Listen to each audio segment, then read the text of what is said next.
Episode 116, sponsored by Mudwater. Mudwater is a coffee alternative with 4 medicinal mushrooms and Ayurvedic herbs. With 7th, the caffeine as a cup of coffee, you get the energy without the anxiety, jitters, crash, or coffee. Each ingredient was added for a purpose. Turmeric for inflammation, cinnamon to suppress sugar cravings, cacao and chai for mood and energy, lion's mane for focus, cordyceps for physical performance, and chaga and reishi for immune and stress. 100% USDA organic, non-GMO, gluten-free, and vegan. Use code Timbo Sugar Show for 15% off, and they already pay for shipping. Quality shit. Get it for your parents. Get it for your grandma. Some good, healthy stuff. Keep their immune system strong. Good for your brain. You can drink it with almond milk. I heated up a little bit of almond milk this morning, put it in a scoop, and then added 2 shots of espresso, and it was fucking superb. Had good, long-lasting energy. Quality stuff. And sponsored by Potent Planet, the herbs we've been puffing. Quality stuff, no pesticides, good stuff to get you nice and levitated.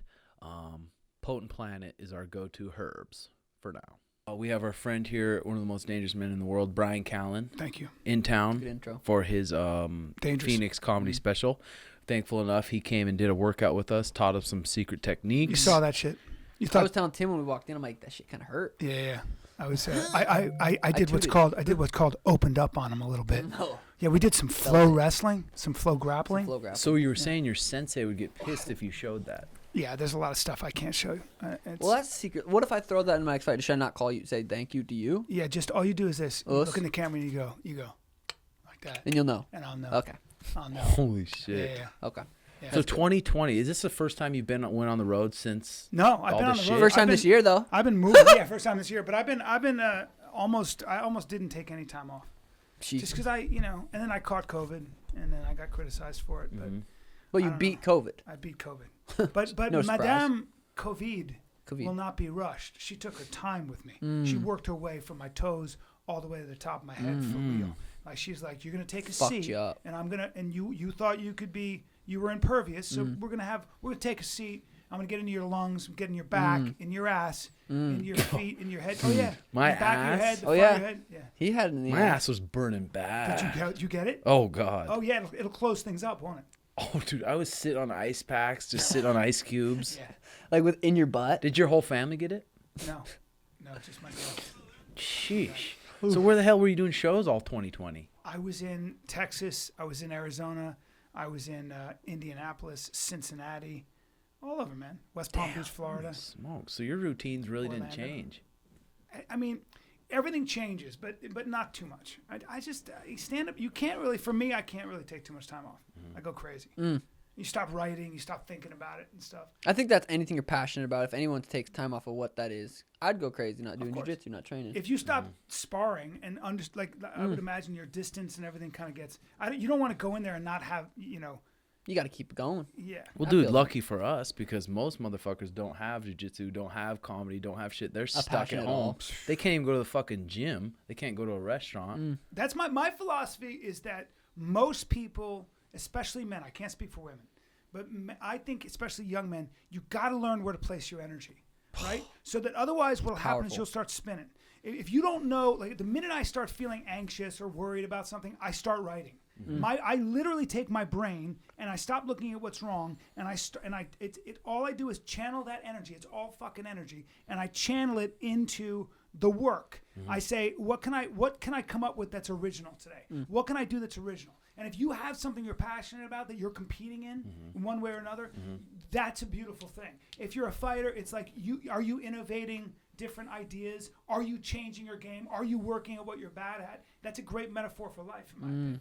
But channeling your energy. That, that's powerful. Well, what's... So are your legs, dude. Thank you. First of all, congratulations to Yeah. Sugar Sean's. I'm very happy, not only with his quads, but the kid's got a tailpiece on him, which is a classic example of what makes him an athlete. We saw him moving around, and I can't believe you fight at 35. He's a little Like bigger it got a than I little am. spark to it. But just like you're saying earlier, like what's Jordan Peterson's book? Meanings, the antidote to all the chaos. Yes. Fuck, dude. Yeah. So with a normal Monday with you, what's your routine like? How do you fit in your reading, your eating schedule, your training schedule? What's your normal Everything's routine? a mindset.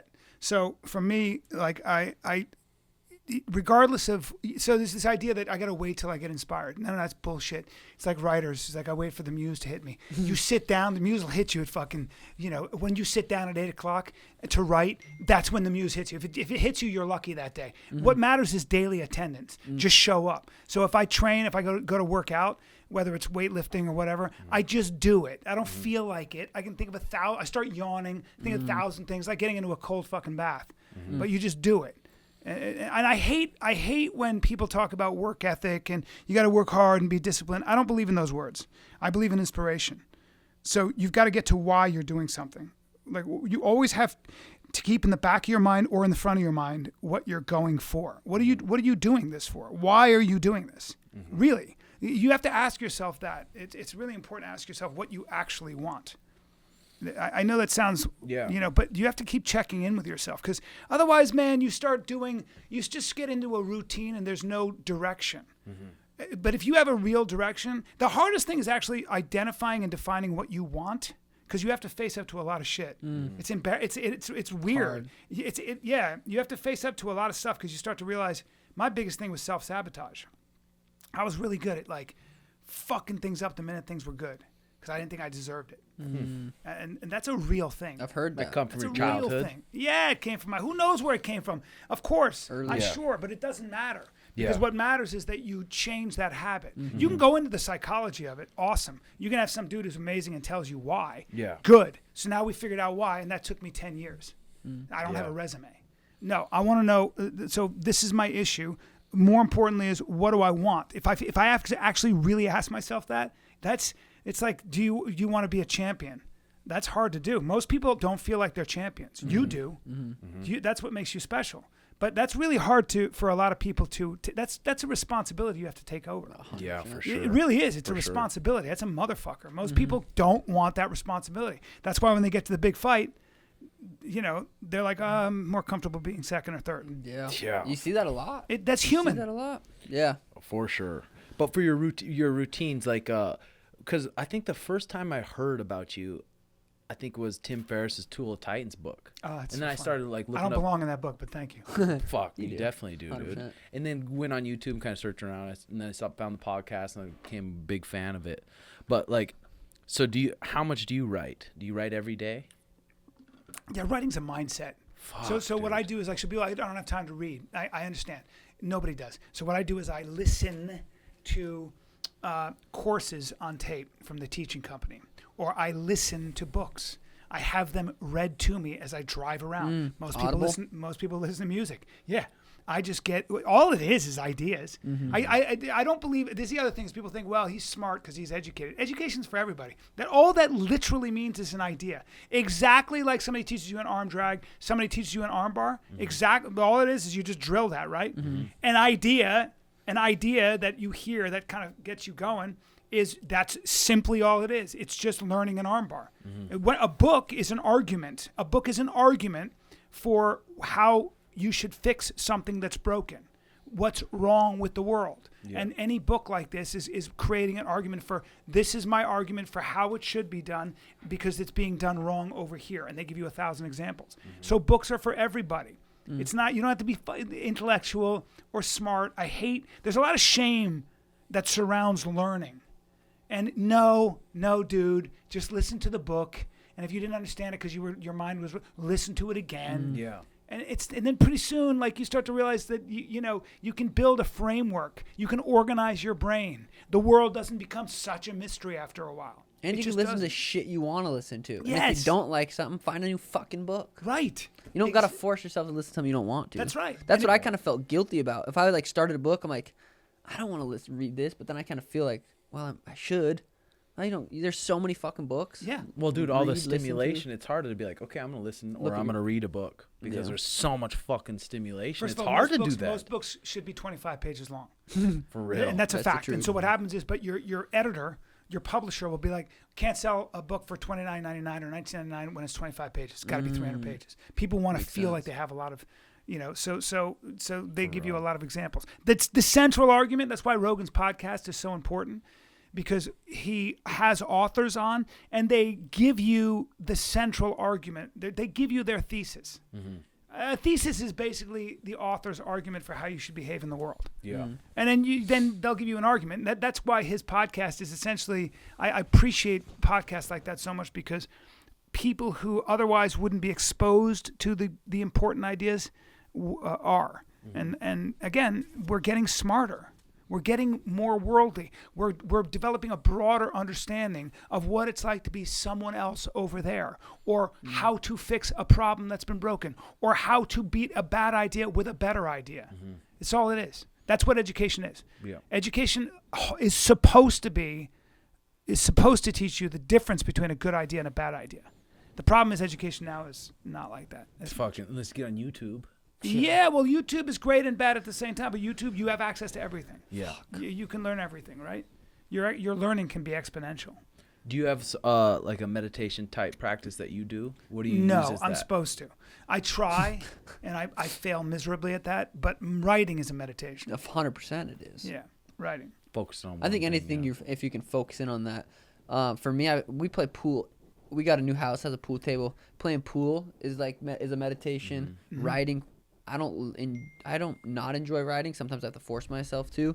That's a form of meditation for me. Reading. Anytime you're focusing on one thing. Cold plunge. I jumped in I actually read in the hot tub for a little bit this morning, then jumped in the cold plunge. I felt like that was my morning routine. That was my meditation.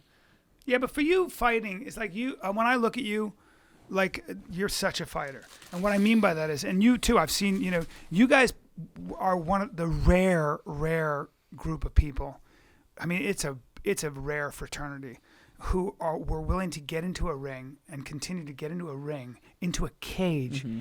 and fight another dude who's trying to knock you out mm-hmm. by any means necessary. And with MMA, I mean, knees, hands, jiu-jitsu, there's 1,000 ways you can get exposed. Mm-hmm. Like your last fight, who thought that you were going to have your foot shut off? Mm. Your foot got shut off, and you still had to fight. And I think living in that extreme environment, knowing that is where you're going to be, and knowing that you have been there, no one can ever take that away. Mm-hmm. For the rest of your life, people go, he was actually a fighter. Yeah. Everybody, all men, at least shy a little bit. Their heads bow a little bit. Yeah. They kind of go, fuck, I can never. Everybody talks a big game. Well, we don't really think about it, because I've been fighting now since I was 18 years old all the way to 27. That's all I've been doing is fighting and stuff. So we don't really look at it from that out. But it's cool to see that perspective. It is cool. Because we've been living in it, being in the gym, training, doing different training camps. It's fucking just normal life. It keeps you so honest. Dude. Humbling. Yeah. Especially when you get, like, if you go to sparring and you don't win those rounds, you get humbled. You go to jiu-jitsu and you get choked. You're just every day is humbling. It's objective reality. In the Roman times, when you were an architect and you built a bridge, okay, if you built a bridge, the architect had to stand under the bridge while the Roman army, a contingent of the Roman army, kind of rolled over it. Damn. Because if it fell on him, then he would die. What I really appreciate about anybody who does that and gets in a cage, I don't care if you lose. I don't care. You are putting yourself out there. Mm-hmm. It's terrifying. Mm-hmm. It's fucking terrifying to be in the back of that room and hear the guy in the next room hitting mitts, bop, bop, bop. And you're like, fuck, I got to go in there and fight this dude. What if I make a mistake, or what? There's 1,000 things.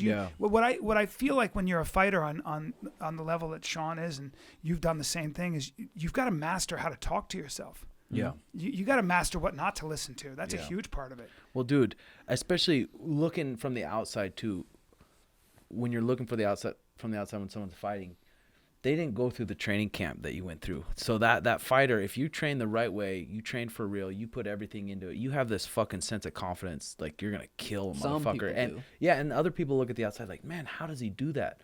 Well, it's like he didn't spend those 2 hours in the morning, 2 hours in the night every day for the last 8 weeks in the gym prepping for this moment. Yeah, I find I get into the deepest meditation right before a fight. Like, really? I'm the most calm.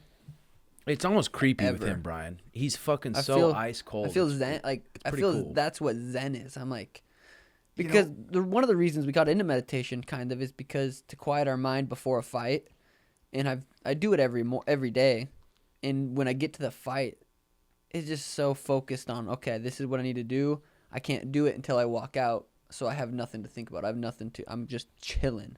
That's so interesting to me. So because I've noticed with you, I never see nerves. I feel like when I watch a guy like you fight, I feel like I'm looking at someone who's supposed to be there. Mm-hmm. Henzo Gracie talked about that one time. He was with these guys and they're like, man, I wish I was home playing video games.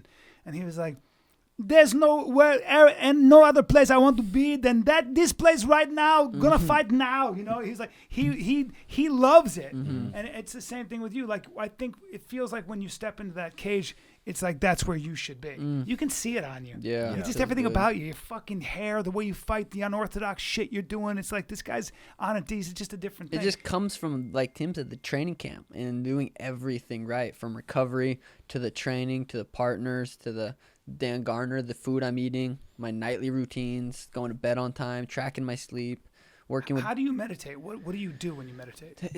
So it depends. I usually do this. Sam Harris, the Waking Up app. Of course. Yeah. That's kind of one of my go-tos. Or I'll do it usually it's 10 minutes. I'll type in on YouTube 10-minute gratitude one. There's a XBT app. That Laird Hamilton app, the breathing app. Writing, reading, something at 10 minutes, whatever it is, breathing, writing, quieting the mind. I do that every morning, and then at night I get in the cold plunge. Every night, 3 minutes. And I think that's the most meditative because it gets into your breath. You don't have to get into your breath in the cold, but you're going to be a lot more cold if you're in the cold thinking, fuck, I'm cold. Or you can get into I always play with different breaths, right? Lately I've been doing 5 inhale, 5 exhale, 5 inhale, no holds. I used to play with a lot of holds, but right now it's more. And I'll do that for a couple minutes, and then on the last minute I'll do a hold, and I try to count because I set a 3-minute timer, and I try to count for the 3 minutes. But I feel like the cold, I get in the cold every fucking night. I did it this morning, and that's my best teacher, and I feel like that's where I can quiet my mind the easiest is being fucking freezing cold. Yeah. So interesting. The cold, so we've been doing it for a couple years. There's a level of understanding, I feel like, when you're doing stuff like that on your level, and then you put yourself out there that I don't think you can ever get from any book. Right. And I was talking about that in this book review. I do this on my podcast. I'm starting a new podcast, by the way, Callen Company, which was going to be public, but I do this Conspiracy Social Club, but I also do this Bookless Book Club on my Patreon. And, I try to, one of the things I was thinking about is that you could watch fights cage side for 100 years. You could watch every fight, and you could get really good at understanding fighting. You could even give fighters advice. You could even be able to predict whether a fighter's going to win or not. You can get that good at understanding fighting, deeply. But you can never, ever get it into your body. It will always stay in your head until you actually get into the ring 100%. and use your body. 100%. So no matter how much you understand fighting on the highest level, you'll never understand fighting on your level. Dude, yeah. And maybe you could go so far as to say you'll never really understand how life works the way someone like you do, or someone like you do, because I really believe this, and I worry that a lot of people that are telling us what to do have never put themselves in the ring of life, the cage of life. They've never actually put themselves in a situation where they're going to pay for their mistakes in a real way, in a visceral, tactile way where they feel it in their body.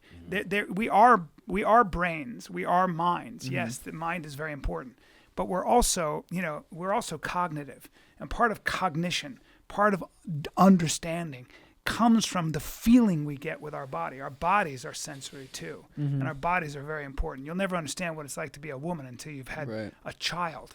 Yeah. That's why I feel like the cold is just it just makes you feel every fucking part of your body. So the cold is my favorite tool out of everything. Like if I had to pick one thing, same. The cold. Especially living in Phoenix. Not even last night I got into. Or no, this morning it was 42 degrees out or something, 47.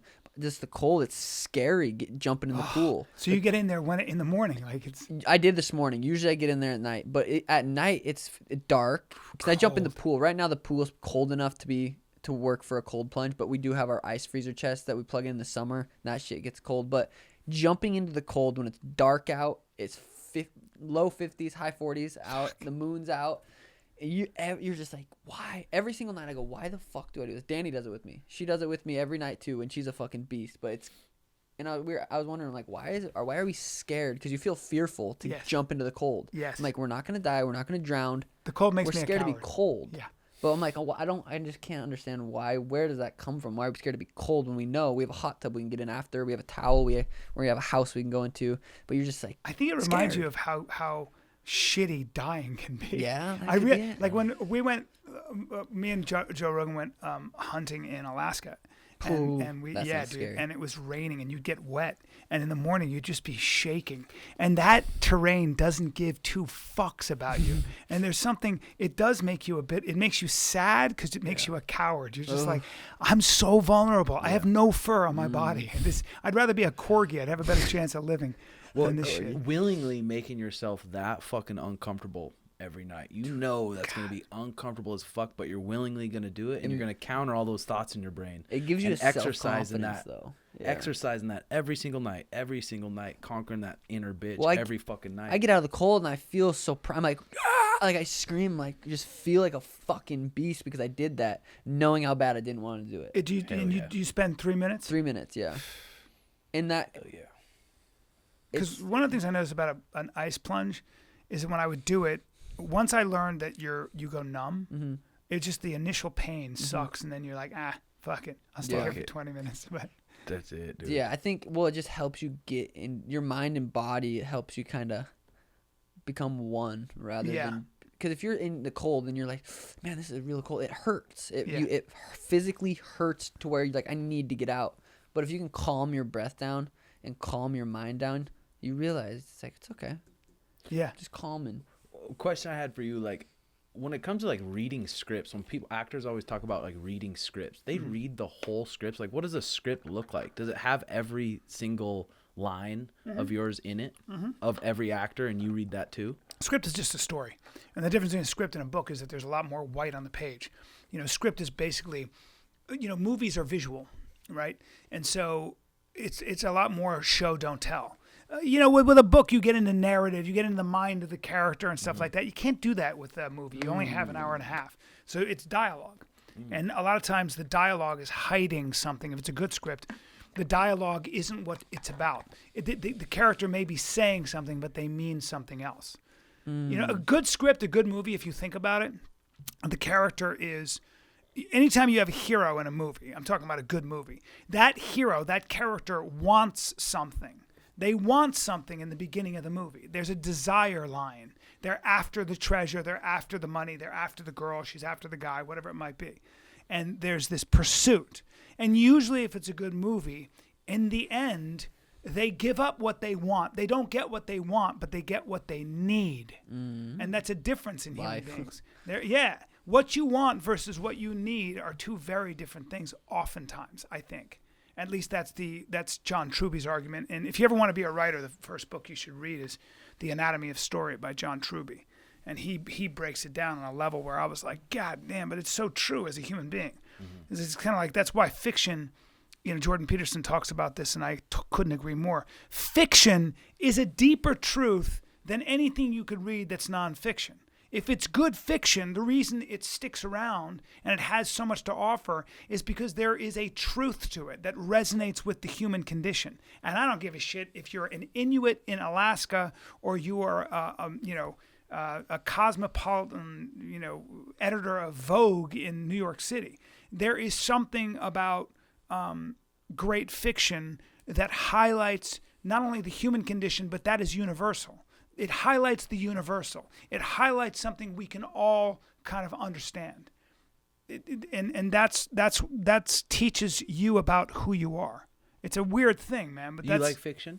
I do, but I don't read enough of it. I've read probably as much as a lot of people, but I forget how important it is. But that's why movies are important.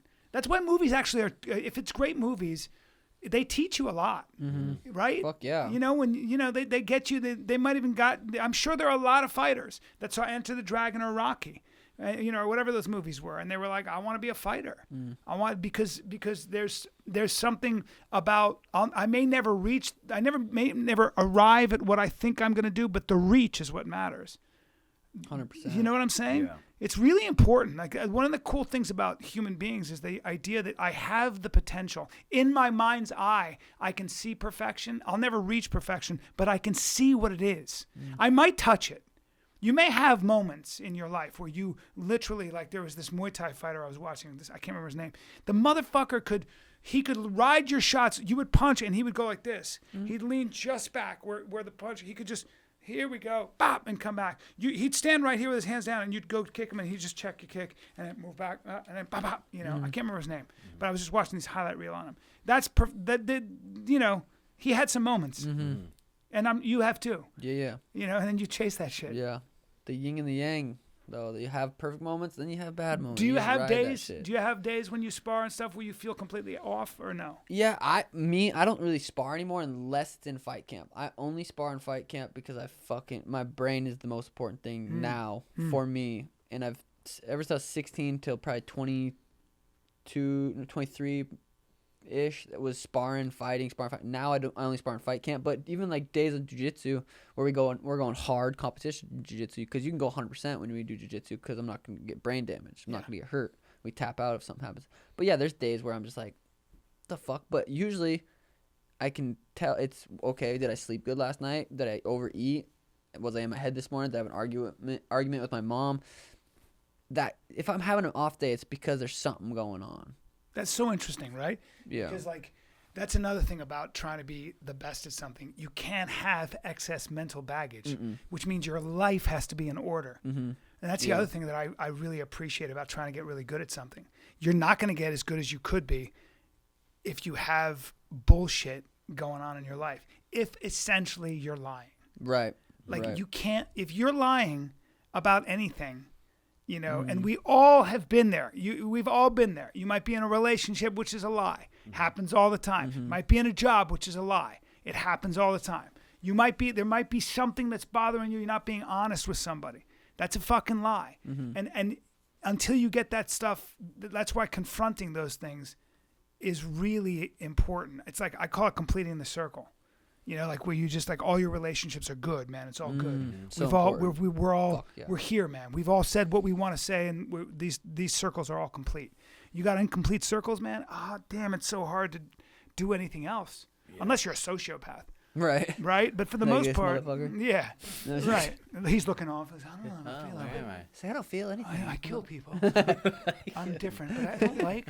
I think mushrooms quickly. Mushrooms make you have to. It doesn't make you. Yes. Gives you an opportunity to see the truth in relationships, and it makes you. I mean, dude, I took a 3-hour shower on mushrooms. 3-hour shower. I came out. I looked like a man raisin. And I remember saying, I remember going, I've been bullshitting. I was probably 21, and I was like, I have to be an actor or something. It was literally when I can't remember. It was literally it coincided with when I decided to become an actor, because I was lying. I was trying to be a fucking banker. I was like, well, at the end of my life's going to be a number. I made shareholders richer, and I'm going to have some money in the bank. Give a fuck about that. I feel like a coward. It took mushrooms to realize it? Yes, dude. That's why I'm a fan of plant medicine. Powerful. Mushrooms and I don't even do it anymore, but I'm a fan. Cocaine, no. You're going to start a fucking business in your head. You're going to call a bunch of people and say, we're best friends, you're my brother. And then the next day you're going to be like, I got to go kill myself. Yeah. But psychedelics are different. Yeah, I think so. Do you use any marijuana? I don't, because I'm just my chemical makeup. I've tried. Give anxiety. I just stay too high, and I don't know how to function. Yeah. The last time I smoked weed, Rogan had me take a hit on the podcast. I was so high, I had to call Shab, who had to pick me up. He made me a steak. I was still high. I had to hang out in his house. I was walking around the backyard. I was like, I was bored as shit. He was bored with me. We were both bored with each other. I'm like, I gotta hang out, dude. Sorry. He's like, well, I got a family to raise. I'm like, well, I'll be hanging out in the backyard trying to walk this shit off. And then I finally get in my car. I couldn't drive. Yeah, no, I've been there. Fucking drive. Fucking dose dosages are important. It's the dose, the strain, how it was grown, whether it was organic, like if they have pesticides on it, was it grown outside, indoor? Like there's so much different shit that goes into it though. Yeah. So what's your drug of choice? Caffeine? Caffeine's the best. I do, man. I like caffeine. I boof bro. it. I fucking drink coffee. I love And I it. like fucking good fucking wine. I'm going to buy I have this I'm not Bordeaux. mature enough for wine yet. No, you're not ready. No. You're not ready. But you'll come. Well, we'll if you come to LA, I'm gonna hip you to some good wine. Okay. I'm gonna hip you to some like real Bordeaux. Okay. And it's worth it. But I love. There's nothing I enjoy more than really good wine, really good food, and friends.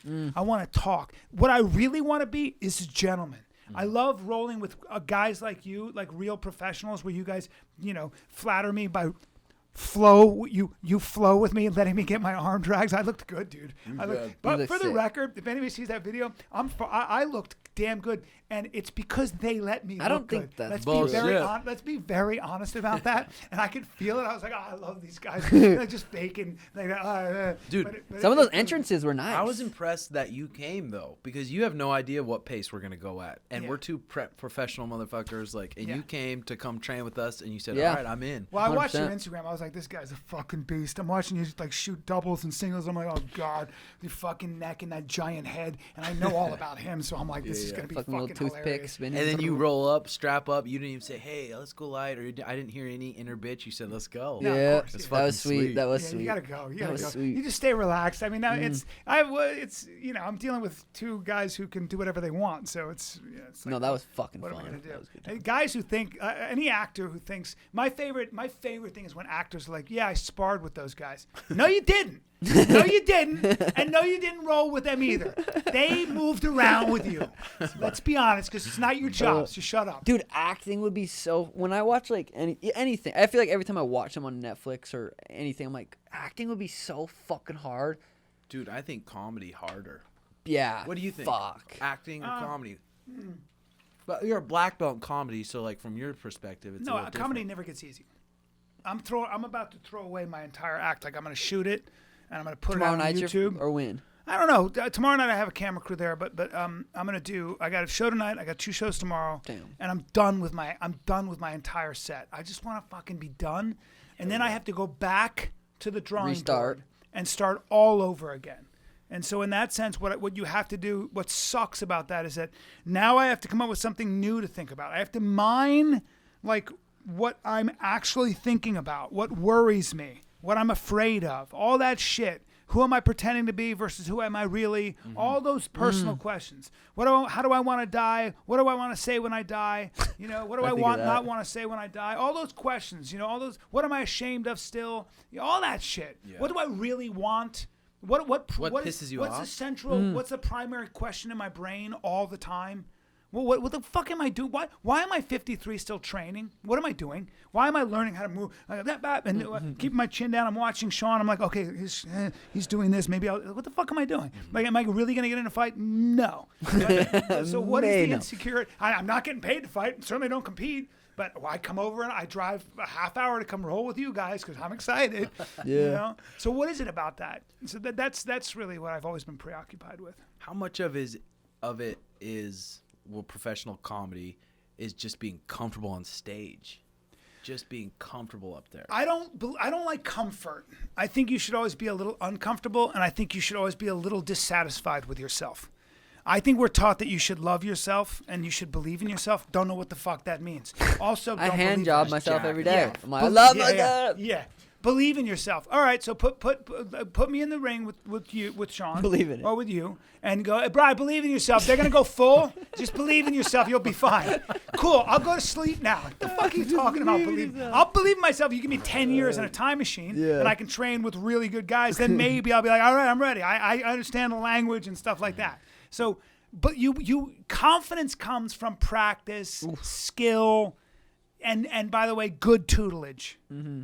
You better have the right. No matter what the fuck you do, you better have the right teacher.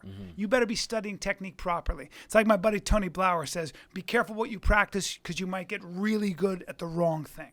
And that's very important. Fuck yeah. And that's a That is great good. metaphor for life. That and learn what not to think about. And the way you do that That's is you good, put too. yourself out there. the way this fucker does. Mm-hmm. You put yourself out there like that, I mean, all that shit's going to take care of itself. And if it doesn't, you'll get knocked out. And you'll get knocked out anyway. And then you got to come back. You got to fight those demons and come back just as strong. It's what I love. That's why I love fighters. Yeah. That's why I love fighters. That's why I love guys like you. Because I don't think there's anything more extreme. I really don't. Yeah. Especially coming back after a loss. Yeah, you know what dude. I mean? That's And the the demons biggest people thing. play with. Because when you're undefeated, there's this weird sense of confidence that I can't be fucking touched. But after you have losses or different injuries and then you come back from that, those are the motherfuckers that are like, damn. Yes. Beast. And it's the same thing with veterans, you know, and I don't want to speak for any veterans, but I have friends who've been through some shit, like my boy over there, and who will never say anything. But can I say your name, Bryan?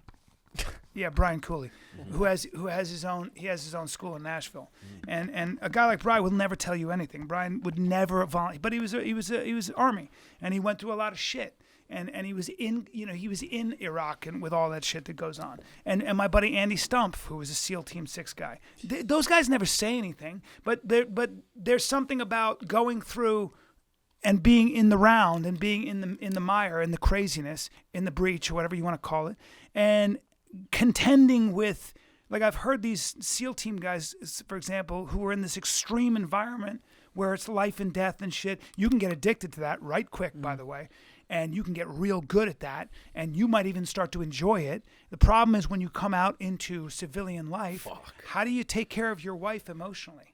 How do you raise your kids? How do you let that shit go? Which made you feel so significant, but also fucked you up in a lot of ways. And you can't even talk about it because a lot of people wouldn't understand. How the fuck do you talk about it? Well, it's the same idea. It's like you get knocked out, you lose 2 fights in a row. Holy shit! Now you got to really talk to yourself. But I that's almost the whole point. Yeah. That's literally. Maybe it's why I personally respect, I love people like that. I love them. I respect them so deeply because, and how old are you? 26. Yeah, so you're so much younger than me, right? I've lived a lifetime more. But people like you have a much deeper understanding about some things than even somebody my age. You know, because you've put yourself out there over and over again. And that's a big deal. That's something that I've always I've truly admired. I think it creates a center in somebody that most people don't have. I don't even know what that means. It sounds poetic. You have a center to you, my son. Don't ask center. what it means. Don't ask what it means. And then I just break into a song. Oh, that's good. That's... Did you watch the Jake Paul fight? I did. Oh, fuck. Again, I love that fight because Nate Robinson, who is a phenomenal athlete, but fighting doesn't give a shit. Fighting doesn't care. Your kung fu is no good here. Your awesome athleticism is just, fighting is just like, it's just a different thing. You He hit looked some like great he never mitts. boxed, though. He looked like he didn't even train for it. Well, I wonder, I think there was something on his Insta where he's hitting mitts all flashy and crazy. Doesn't matter. Doesn't Mitts, fucking matter. mitts are not how you learn how to. You can see people kill mitts. I've seen that 1,000 times. Like the first time I started boxing with Tony Jeffries, he was a bronze medalist. And he's got this thing called Box and Burn, a great series of gyms in LA, all over actually. And I'm watching, and he's having me doing this pop, pop, pop, pop, pop, pop, pop, pop, doing all. And I know enough from fighting. You know, it was like with Taekwondo and stuff. And I was like, Tony, can I use that stuff in boxing? And he goes, not really. And I said, okay, listen to me. I don't give a shit about that. I know I'm old as fuck. I only want to learn how to knock somebody out. I don't care about any of that other stuff.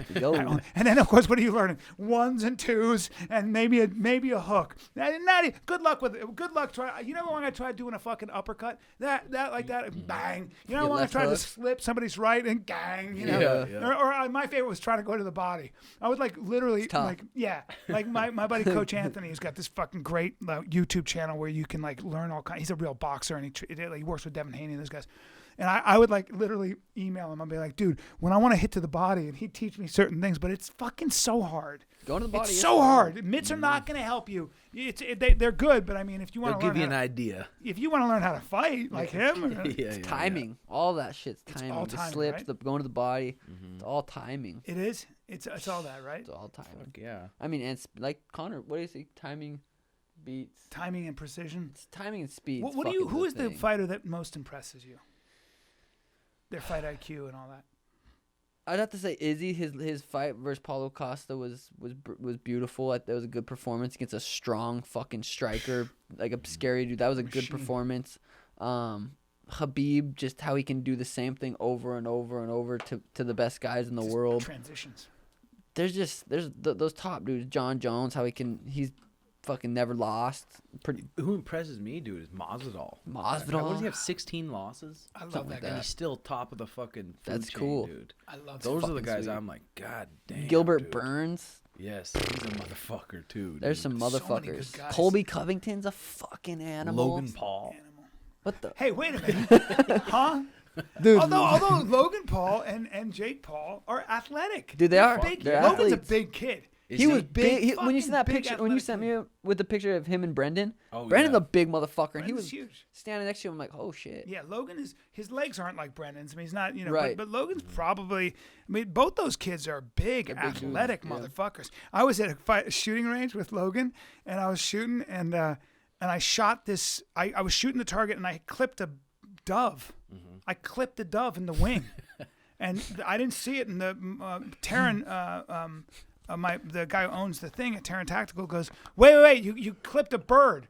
So I'm like, I go out there and there's this dove that's kind of like all, and I Logan is there, and I'm like, I'm gonna kill it because I don't want it to suffer. I'll put it, and Terran goes, no, let's see if we can help it. And Logan goes, hold on, no, let's just see if it. I think it'll be all right. And he kind of reached down with his $20 million hand, and he's a good-looking kid. He's got the blonde hair, and he's athletic and muscular. Yeah. It's just like, you're like, fuck off, and you're rich as shit, you know. Yeah, fuck and he's you, funny. He's a good guy. He's actually a great guy. Is he? Like, yeah, he gets a lot of shit, but from my experience, Logan, Yeah. I don't know his brother, but Logan's a good guy. And Shab agrees. Shab told me, he goes, Cool I motherfucker. know that dude. If you know him personally, he's a great guy. He's a fucking good guy. He's a humble guy. I feel like if Yeah. you listen to his podcast, you kind of get that. You Yeah. kinda Yeah, get, that's like, all he's a an good act, dude. but he's a good fucking dude. Yeah. I liked him right away, and he kind of pushes the bird, and the fucking bird takes off. Oh, The you're bird about to just- shoot it. He healed it with his Christ energy. The bird was like,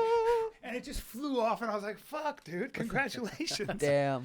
It should have landed on his shoulder. I but it wonder. didn't. Well, and you look at Floyd, because Floyd's what? How big's Floyd? 5'4"? No, he's No, like he's not probably 5'6". 5'7". 5'7". Is he that tall? I mean, I've seen him in person, and he looked really small. really? I don't know how Logan puts his hands on him. I don't know that Logan actually can touch him. Again, patterns. Like he's gonna figure him out and see where that's coming. But listen, he's a strong, big kid. 40? What? It's gotta be Depends how 40 many pounds rounds it's More gonna than be. 40. More than 40, Really? yeah, probably. And how many rounds? Because Logan's going to get tired in 3 rounds, 100%. You don't care how long he spars for. Trying 3, to hit 4 rounds. Floyd, yeah. He's going to get tired. And that's like with Conor and Floyd. Floyd let him pepper a little bit, knew he was going to get tired, and then beat his ass. Yeah, I mean, fighting is like I don't give a fuck how big you are. If you're like a really big guy and you kind of play around, say you're 220 and you fight. If he were to fight you, some dude were to fight you, like a guy, I'm putting all my money on you. Yeah. I don't give a fuck. Great, dude. How much do you bench? Awesome. See Right. what happens when you fight Yeah. that dude. So fighting's just different. It's just like Wayne McCulloch, who is a world champion. He was my trainer, and he was a silver medalist in the Olympics, but he was a world champion. He fought Morales and beat him, and he's a fucking monster. He's older, but he fought Prince Nassim and to Oh, the love distance, and was kind of like almost won. I mean, he's like a whole different thing. He's 5'6". He's 45. Enjoy that. Go in there and see what happens. Fast as Please. fuck. He's going to be either here. He's going to be right next to you, hitting you in the fucking liver with everything he's got at 150 And then be pounds, maybe behind you. 140. Enjoy that, please. While he hooks his body, because he's been doing it since he was 7, boom, like that, and Yeah. catches you right where you live. Just here, just in this little area here. Enjoy that. Well, some people don't even know how to fucking punch. You see it in the UFC. I love Mike Perry, but sometimes he throws right hands. He goes like this. Still stroke motherfuckers. Still with knock that, though, motherfuckers out, though. 4-ouncer. But Yeah. still, it's weird. Some people just know how to punch, and some people don't. Yeah. But And- Jake Paul could be good. He's 23, and he has He's enough only money. 23. I think so, and Look he has that money up to. right now. Yeah. Is he He's 23? got money to train. He's got the partners. He's if he needs it. athletic. He's an athlete. He's young. 25. That's still young. Still young. He's Will still Floyd fucking- put him away like early? You think? I think Floyd is good enough to. To me, he's like. There are a couple fighters that I've always like. I think Bernard Hopkins. No one talks about how great he was. Bernard Hopkins never got hurt. Bernard Hopkins was the top of his game up until 50. 50 in a division where speed matters. He took killers like Kelly Pavlik, Oscar De La Hoya, whoever, and just took their game away from them. Nobody talks about what a phenomenal fighter he is. James Toney.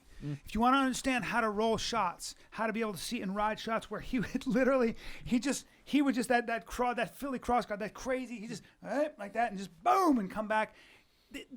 Some of those guys are just incredible. But then there's Floyd, and from what I've seen, he made the great Manny Pacquiao look a little clumsy. Even Canelo. Canelo was best in the 20. world. Canelo was 20, another great one. But yeah, I mean, so I've only seen him get hit. Maidana hit him in the face once. Sugar Shane Mosley hit him in the face once, and then he came back and goes, "Oh, okay." And there was a guy named Augustus Emmanuel, I think. Oh yeah, I the watched drunken that fight. master. Yes, that dude gave him fits, but Floyd was young, That dude was sick. and Floyd still beat him. How old was Canelo when he fought Floyd? 20. 21, 22. I think Floyd did that strategically. I'm gonna fight this motherfucker now Well, because that's in right. 2 years this motherfucker probably whoop my ass. He said he's the future of boxing, but not yet. He's Yeah. just not ready yet. Floyd was the fucking man. Nobody dude. touches him. Floyd, No one touches yeah, him. The That's man. right. How bad he's gonna fuck Logan Paul? Is he gonna put him out unconscious? Well, I think he could do whatever he wanted. Break his hand early. Yeah, 23, dude. yeah. Damn. And he, but again, fighting the best ever, the best defensive fighter. Please tell me if there's anybody who's a better defensive fighter. Please, I'll wait. No way. Stephen Thompson. No, that's MMA though. He's awesome. But Stephen He's Thompson's awesome. defense is fucking He's- But nuts, Logan dude. Paul 0-1 versus Floyd 15-0. Holy That's a good shit, match. bro. Well, I wonder what the rounds are going to be like. That has so much to deal with it. Like, is it going to Yeah. be 4 2-minute rounds? Like, that gives Logan a good shot. Is it going to be He's Logan and his brother are athletic. They hit hard. They're big, strong big kids. motherfuckers? I mean, I don't know, man. I'm gonna be pumped to watch. Because Floyd said he wants to fight Logan because Jake knocked out Nate, right? That's kind of what it came Yeah, from. Jake calling out Connor though is not a good idea. It's not, but the fucking way he did it, I think that shit's just entertainment. I look Yeah. at it without any attachment to I'm a UFC fighter. This guy's calling. I don't give a fuck. I think it's funny as shit. Yeah. I just like loved it. Logan said though, he's like, we're not fucking retarded. We've sparred with good people before. We know when he calls out Connor, he's not calling out Connor right now For an but MMA maybe fight. 3 years, 2 years, not MMA, was it? No, that's what I'm saying. He's not calling him out for an MMA No, fight. boxing, No, but 2-3 years down the road because they're just fucking. Well, Jake is big. How much Is does he he weigh? big? He's I didn't fucking- even know. I still didn't know what they weighed in at, Nate and him. Yeah, I don't know either. We looked that up, Jay? It looked like 185 ish around. Because Yeah. Nate's 5'8", or 5 something, right? Who, Nate Robbins. Yeah, he's like 5'9", I think. But it's 189. Yeah, so yeah, big and I'm sure he motherfuckers. had to suck That's down like from where you're at 89. right now, right? Yeah, Ish? yeah. Says Logan is like 200 and Floyd is 150. Yeah. Damn, dude. Yeah, but again, I don't think boxing cares. Your chin No. doesn't care. No. Your chin certainly doesn't care. No. So I think Floyd knows how to put his hand, these two knuckles, on this part of your chin. Yeah. Just the back right here. You see where you're just there where you go to sleep. Just this area right here. Not seeing it coming. Yeah, and you're gonna be here, and he's I don't know. And maybe Floyd, if he did take it, because Jake was talking all that shit on Nate Robinson, maybe he is gonna go try and knock him fucking Yeah. dead. Well, I thought that's what I heard. That's why he wanted to fight. You think he's Connor- gonna do that? Connor versus Dustin, who you got? Ooh. That shit gives me rocks. I already. know, I don't know who the fuck. Yeah. So I have been told by guys at American Top Team that the best boxer in there, the guy with the best hands, and I'm such a huge Masvidal fan. I just think he's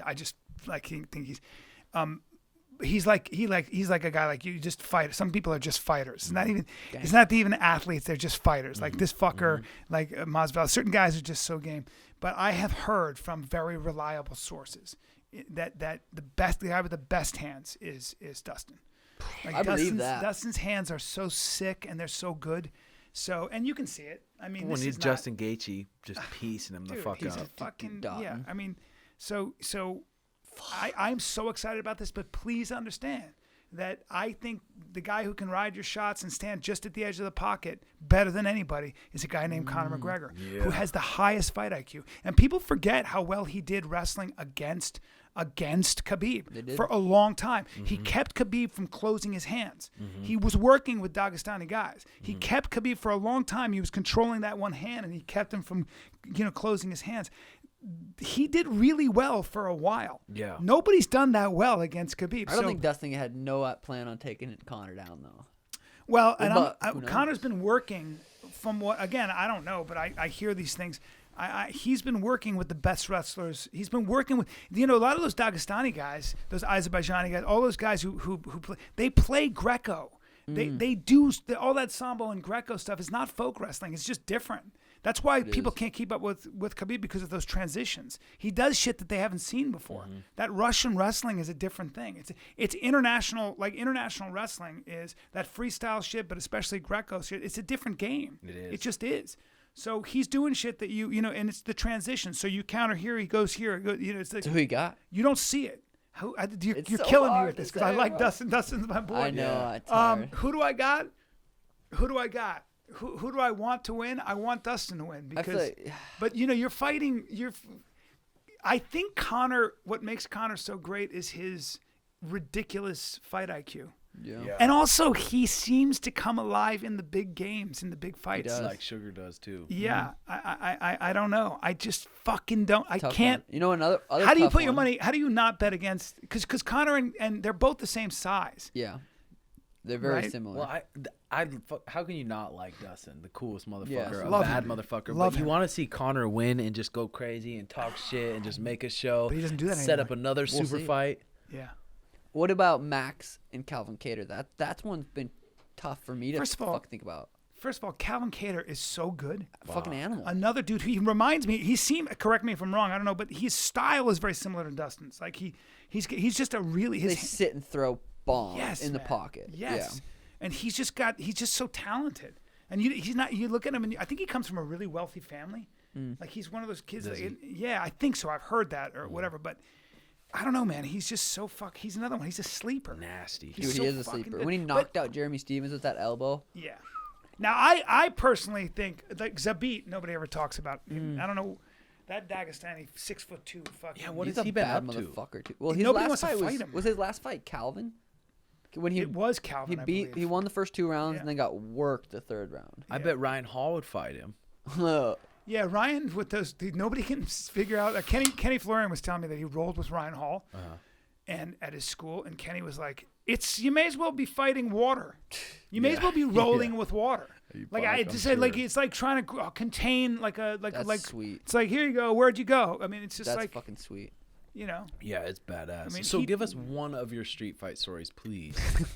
I mean, look, a lot of guys are gonna think it's bullshit, but.